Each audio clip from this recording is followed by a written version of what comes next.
Shalom, this is Yair Davidiy, representing Brit-Am Movement of the 10 Tribes of Israel. We are now about to speak of the Khazars. We have spoken of them in the past, we will speak of them again in the future.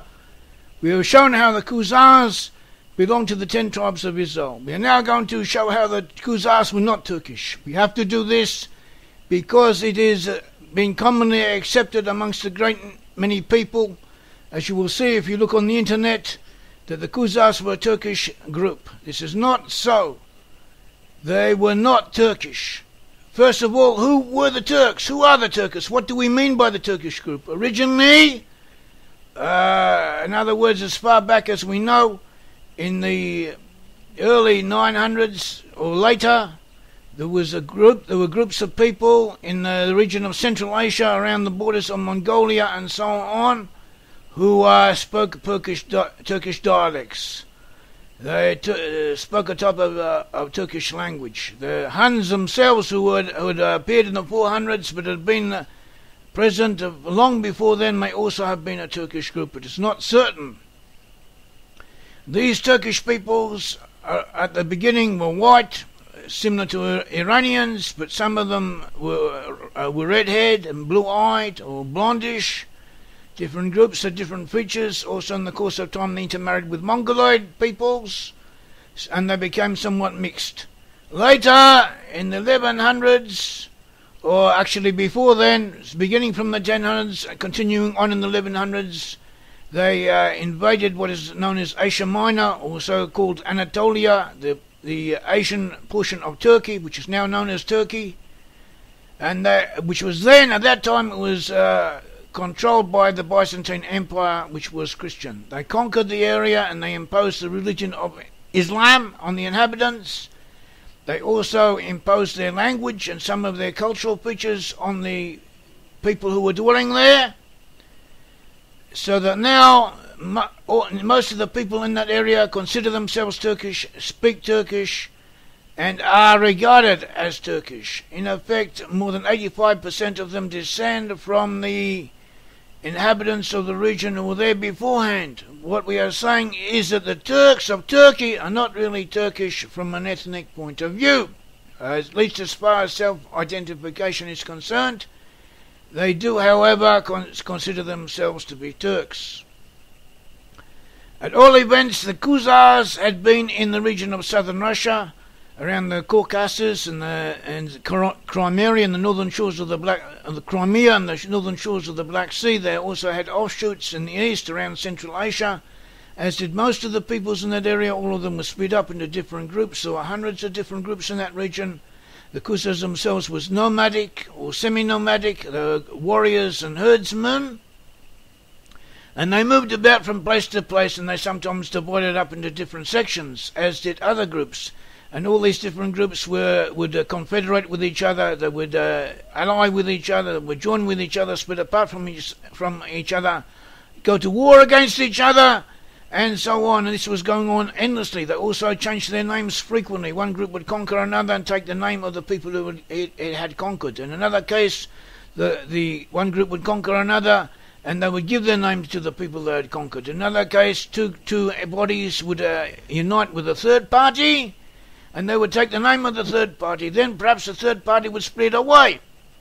And we have this going on all the time. This is not an exaggeration. Every group in this region changed its name several times over, and names moved around. Ethnic names of different peoples moved around from one group to another. And sometimes groups adopted names such as Onaga or Han, and so on. And these names were taken to represent status or to represent prestige, for prestige reasons, and it doesn't really matter why they did it. It's enough to know that they did do it, and this makes the study of history of these peoples confusing. The Khazars were a small people, a small group of tribes. Numerically they were small, but they were powerful. They moved around, and they may well have been influenced linguistically by the Turks, as some of their names and some of their customs show Turkish influence, but we can also find the same thing happening to the Scandinavian Rus in the area, to the Alans in the area, and to every single group in the area. So this is not in itself to attribute to the Khazars any Turkish ancestry. Another reason why the Khazars are alleged to be descended from the Turks is because other people said they are, or some people say they are. It is said that the Khazars themselves claim they were Turkish. This is not true. There's one letter from King Joseph of Khazaria, and in this letter there's a sentence saying that they descend from Togarmah. Togarmah was the son of Japheth, the son of Noah, and he represents the Turks. But in effect, we have studied the case, and this letter is an interpolation. Not this letter. The sentence in this letter concerning Togarmah has been inserted. It has probably been taken from one of the books, the Jewish books of Italy, which were written in the 1200s, such as Sefer Yashar or Sefer Yosifon, and these books were not necessarily ever written to be taken seriously. They do not represent accurate history. They represent assumptions based on geographical provenance. And it is true that the Khazars were in an area that, in popular thinking, represented the region of Togarmah, and at that time was controlled by Turkish-speaking peoples. We also have a different cases. We have, for instance, we have Petek of Ratisbon, who was there. He was in southern Russia in the 1200s.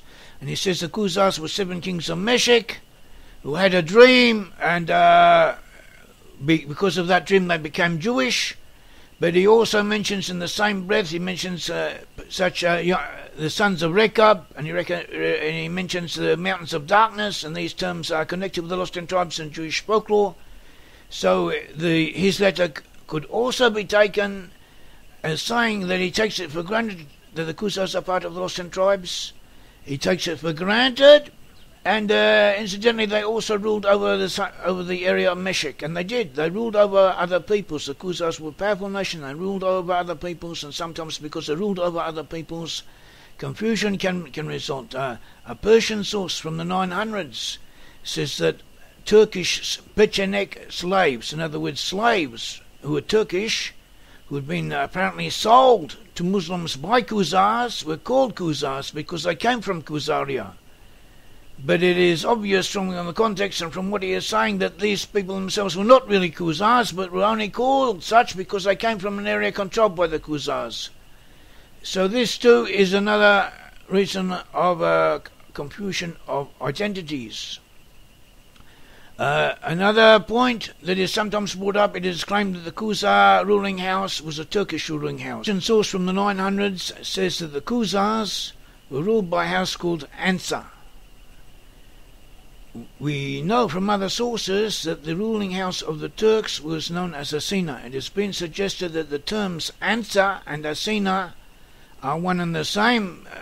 Simply there was a mix-up of letters, and a copyist took one word instead of the other, but that in effect the two names are the same. So this might be so. Such things did happen, but we need additional proof to build on it. And even if it was so, it doesn't prove anything, because most of the peoples of that region had kings. They had kings ruling over them, and different dynasties intermarried with each other, interlinked with each other, sometimes borrowed rulers one from each other. The same has happened in Europe not so long ago, where different kings would be appointed from the ruling houses of Europe. And so we find that even if it was true that the ruling house of the Turks was the same as that of the Khazars, and we have no real evidence for it, but if it was so, it would not prove anything. Another point concerning the ruling house is that the name Ansar given to the ruling house of the Khazars in other sources is given as Ayeshe, and both the words Ayeshe and Ansar in Arabic are the equivalent of the Hebrew Yishai or Jesse. In other words, house of Jesse. They are saying that the ruling house of the Khazars was part of the house of Jesse, was from the house of David, and this is additional proof that the Khazars were descended from the lost tribes of Israel, as we will show in another section. And we will bring additional proofs concerning this. There have been other ethnic attributions to the Khazars, include Abraham Polak, who said they were Goths. Someone else said they were Slavs or Scythians, and no one has any real proof for anything. The only firm evidence concerning the origin of the Khazars is that saying that they were Hebrews, as we will show you. Thank you very much.